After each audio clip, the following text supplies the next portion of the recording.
Hello and welcome to another video by ES Repair. I am your host, Mr. Fix-It. In this video I'm going to continue with my building a PC video series.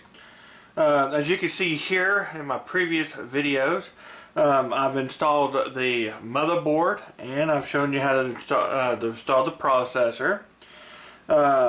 And basics about the case and whatnot. And of course I've got everything screwed down and tight.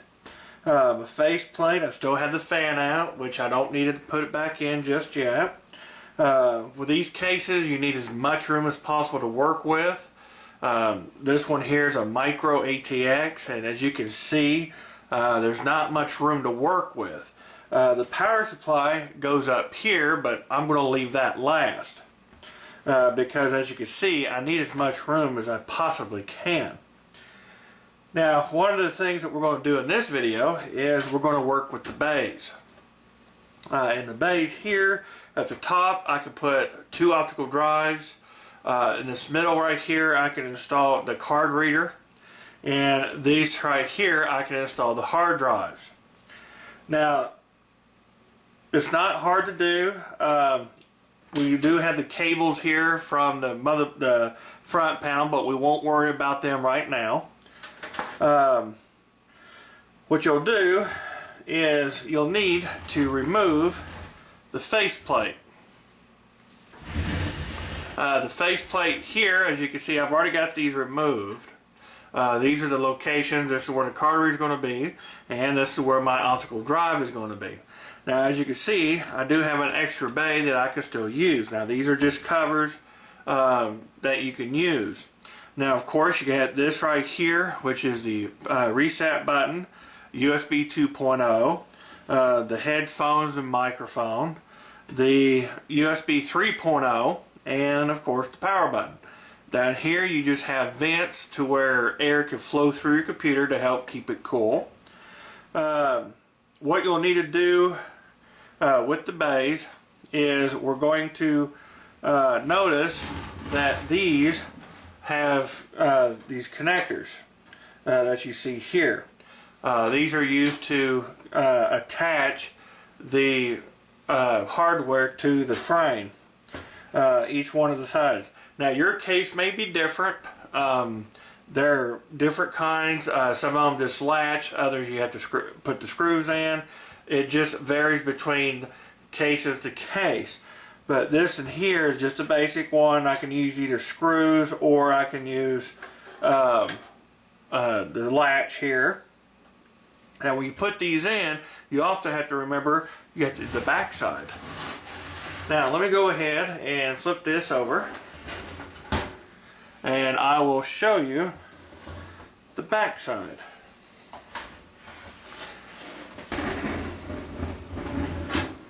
Now, here is, of course, the back side, and what I like about some of these cases is they just have thumb screws. Just remove the thumb screws.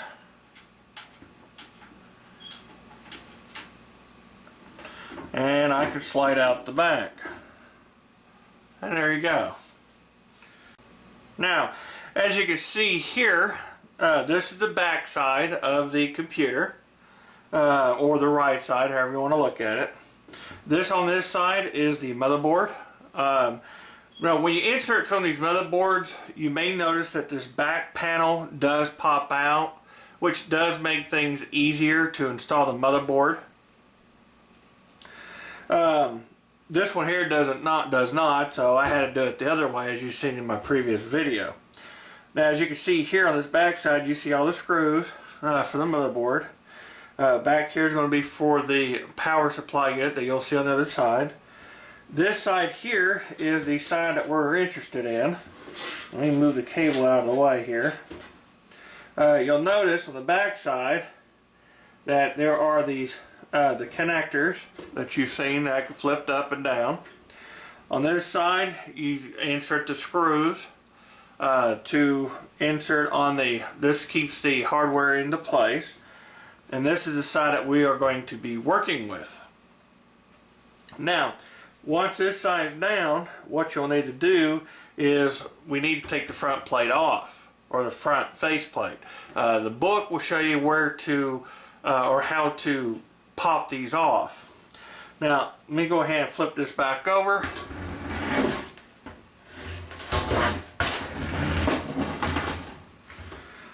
Now on these cases, usually around the fronts, I don't know if you can see them because they're black, you'll notice these connector things. Most of these you just squeeze them together and it unlocks the faceplate. Some of them have levers and latches. These here just have squeezable attachments. You just squeeze them together and it pops them off.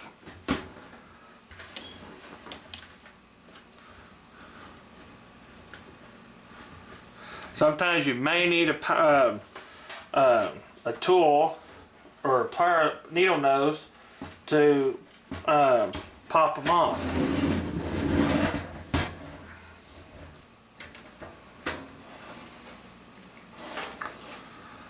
And they come off just like that. There's a faceplate there. And as you can see, you got the cables on the back side. These are the ones that go to the motherboard. You want to set these to the side.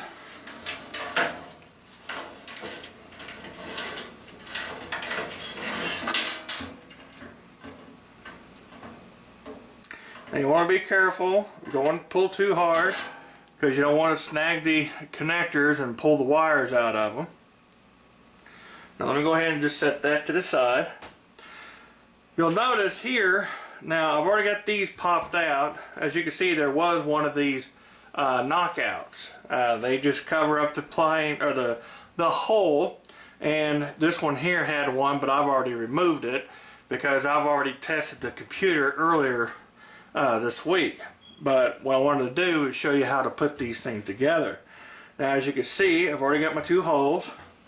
I've got a vent here which allows airflow. You'll notice these round spots. This is where I can, that's where the connectors for the faceplate goes in. You also have a hole here and a hole here. This so you can run cables if necessary. Here you got where you can put, looks like a 120 millimeter fan if you want to install one. This one here is where I'm going to put the card reader. This is where I'm going to put the optical drive. So what I'm going to do first is I'm going to go ahead and put the optical drive in. Now what I'm going to do here is I have my optical drive that I'm going to install. This is an Asus, which is also what the motherboard is. This in here is pretty simple. You'll notice on the sides that it has the mounting holes that you can use. They're on both sides. And you also have the data connectors. On the right, or on the left, you'll see the power connector. Next to it, you'll see the data connector. Don't worry about any of the pins that you may see on the left-hand side, on the right-hand side. Those are useless. If your hard drive or your optical drive has them, don't worry about them. SATA drives don't use master or slaves. Now what we'll do is just take that, and you want to gently line them up and insert them into the bay.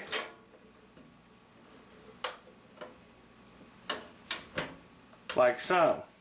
Now, you don't want to screw them down tight. The only thing you want to do with these is you want to make sure that everything fits.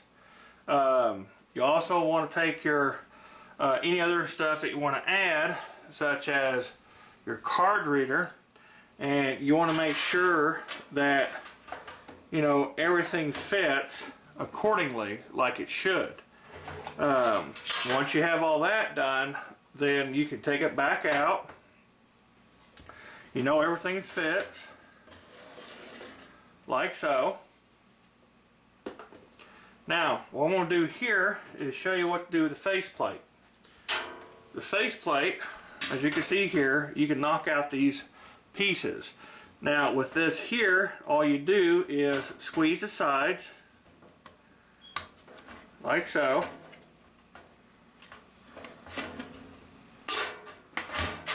and they pop right out. And that's all you have to do to remove them. Now, I went ahead and put it back in because I don't need it. Now, once you have the holes knocked out that you need, and you have the cover plates removed that also needs to be removed, now your faceplate is ready to be reattached. Now, before you do, you want to make sure that you run your cables. I'm going to run them down here so they're all out of the way. Now, I'm going to go ahead and line all the holes up. You want to make sure you don't have no wires or anything snagged. Once everything's in, you just gently pop it back into place. Like so. Now you have your holes knocked out. You got the carburetor hole knocked out. And you got your wires back in. And everything is secure. Now we can begin working with the drives. Now, what you want to do is you take your drive. This is a SATA drive. And you want to gently insert it into the hole. On the back side, you want to hold it down because you only want it to go to where it's flush. That's how you want these. If you go too far in, then it's not going to fit. So you want to make sure that it's flush.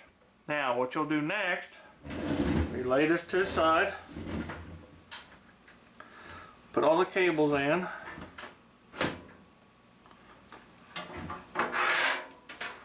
I don't want to pinch anything.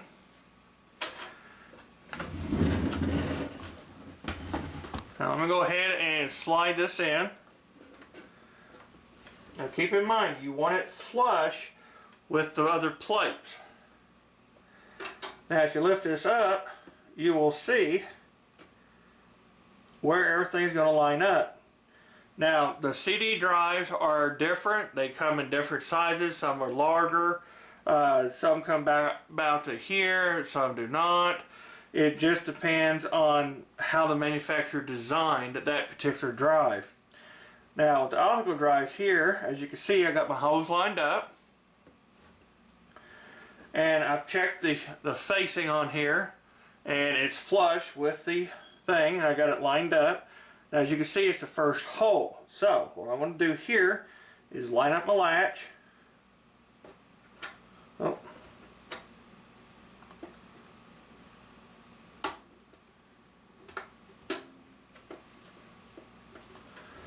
And now it doesn't move. I have it latched.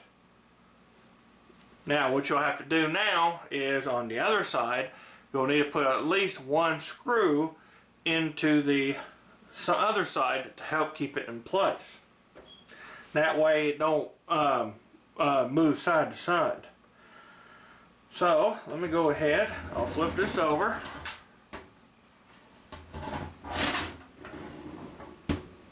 Again, as you see, you'll see the holes line up. So let me go ahead and get a screw. Now I've got a screw here, and I'm going to put it in the first hole. And voila, there you go. Now you get the two mounting screws on this side, and you also have them on this side. So now what we're going to do, if you look on the front, I have it flush with the faceplate. And that's what you want it to do. You want it nice and flush with the faceplate. That's why these things can adjust depending on the drive. So you can make it flush. Next thing you want to do, if you're going to install the card reader, go ahead and install the card reader. Now, as you can see on the card reader has the screws, the mounting holes. They're like a floppy drive, as you can see here. Let's go ahead and insert the cable. As you can see here, this cable here is a USB header. Remember the headers that I showed you on the motherboard? That's where this will plug in. let me go ahead. And you want to make sure that you insert them correct on the correct orientation, otherwise it won't mount. Now once you insert it, just go ahead and slide it in. Now some of these may be a little tight fitting, but that's fine.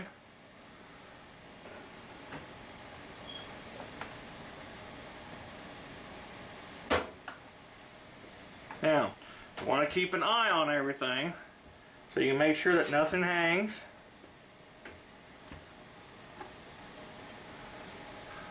Now some of these will snap into place, as you see here. Now, you want them, again, you want it to be flush. And that's what we're going to do.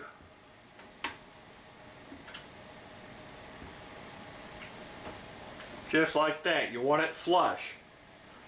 Now what we're going to do here,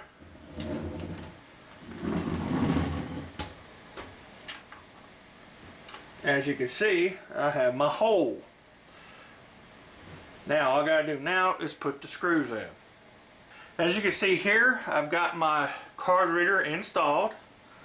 I've got the screws in on both sides. And the faceplate, as you can see now, is done. I've got everything flush like it should be, and it looks real professional. Now I can begin on the other things. Now here, you want to make sure that you get them separated, because each one's going to be labeled as to what they do. As you see here, they do have names on them, shows you what they are. You want to make sure that you read the book for the motherboard. And you want to make sure that you can read which ones these are. Now, this one is the USB. You want to check the orientation according to the USB.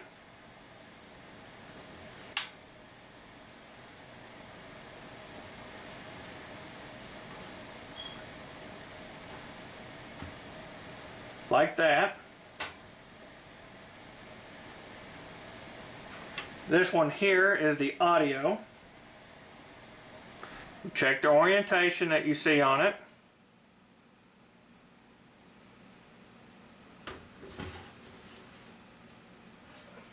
There's that one.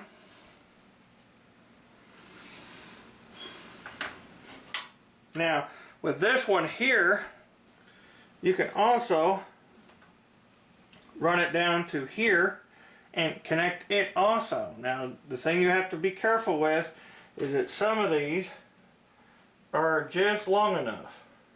And there's that one. Now, as you can see here, this one here does have a short length to connect it to anything. That's the only thing you have to be careful with when you connect these. It's going to have a long enough cable to reach from the device to the motherboard. Now what we're going to do is the power switches and the hard drive and power light indicators. Now when you do these, you want to make sure that you pull the book out. The book is going to show you exactly the pins. Which pin is which pin. If it's positive, negative, if it's the hard drive light, if it's the power light, the speaker, the reset button if your computer uses it, or the power button. You want to make sure that you read the book, because the book will identify the connector pins. Now with the connectors, as you can see here, I've got the book to the side. This is the book that you want to keep. Now what I want to do here is grab the connectors. You want to look on one side of them. It's going to tell them what they are, which one's positive, which one's negative. That's for your LEDs. You got your power light, shows you your power LEDs.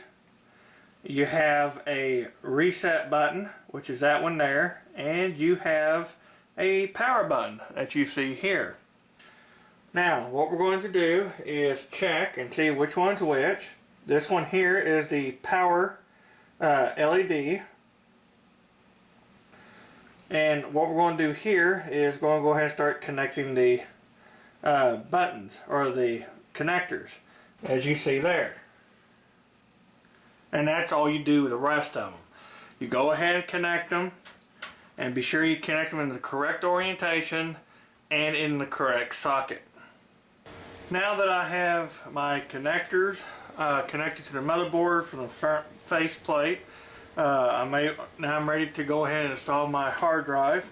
Now this one here is the 1 terabyte drive that came with the bare bones kit.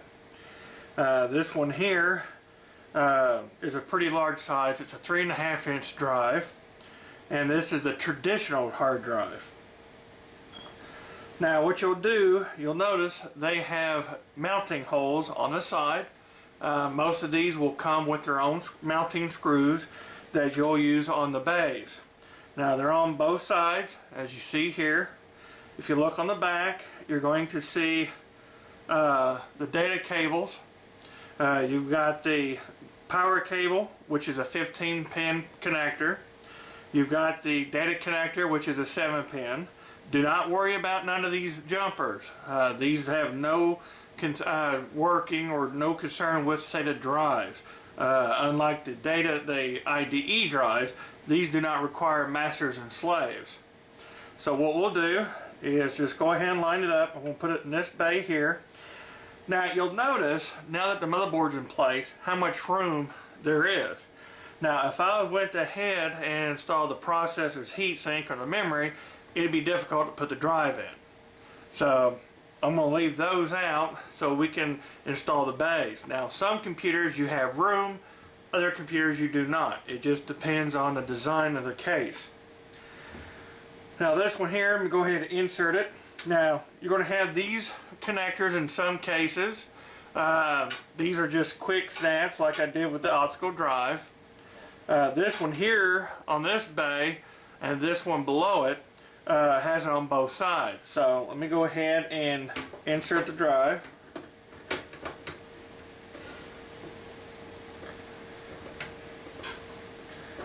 And you want it to where the holes will line up.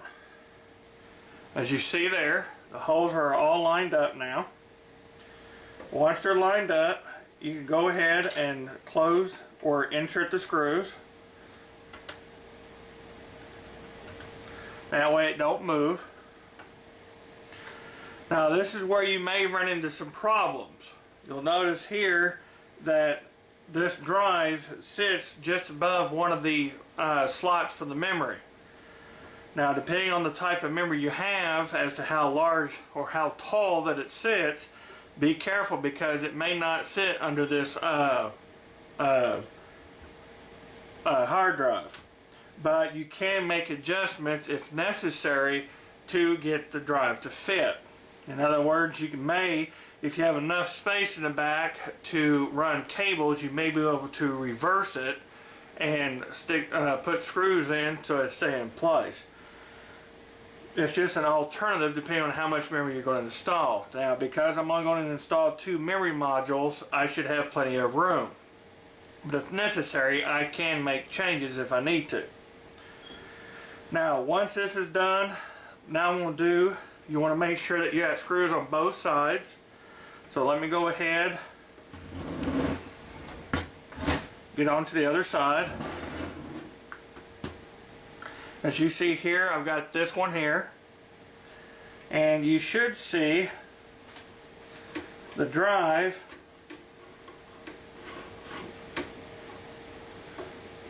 like that. You may have to adjust it so you can get the hole to line up.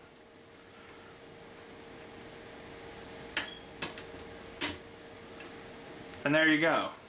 And that's all there is to it. You got the screws on this side, you get the latches in place on this side.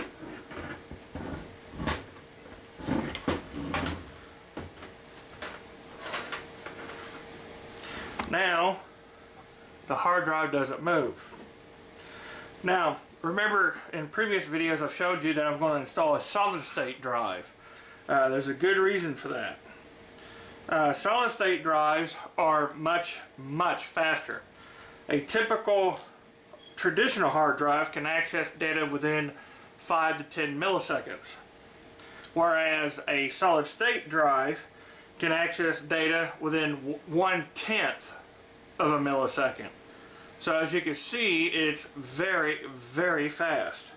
However, a traditional hard drive is only going to cost about 5 cents a gigabyte, if that. Whereas a solid state drive can cost up to 50 cents per gigabyte. This one right here is a typical solid state drive that I'm going to install. There are special configurations that you have to deal with these, especially with the operating system. What I'm going to do here, this is only a small 2.5 inch. Now this case here, if you remember, let me lift this up, you'll notice these 4 holes down here at the bottom. This is considered as a bay, and what I'm going to do is I'm going to install this 2.5 inch drive on that bay. Now the solid state drive down here in the bottom, you can install it in any orientation, front or back, it doesn't matter. What I'm going to do here is I'm going to install it.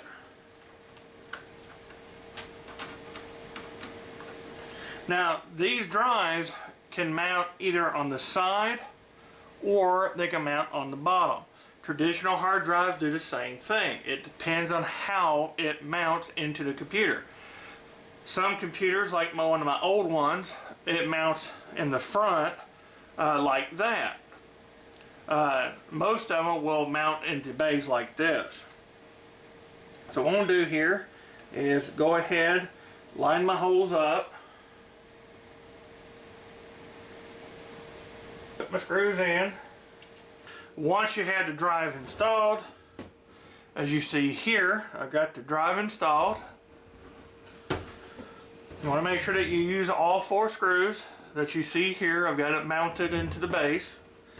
Now I've got my optical drive, I've got my hard drive, and I've got my solid state drive installed. And next, this is pretty much all there is to do. Now that I have the front part, the hard drive, and the solid state drive all installed, now the next thing that we're going to do is install some of the other hardware. Well, this concludes this video by ES Repair. I am your host, Mr. Fix-It. Stay tuned for other videos in building a PC. Thank you for watching.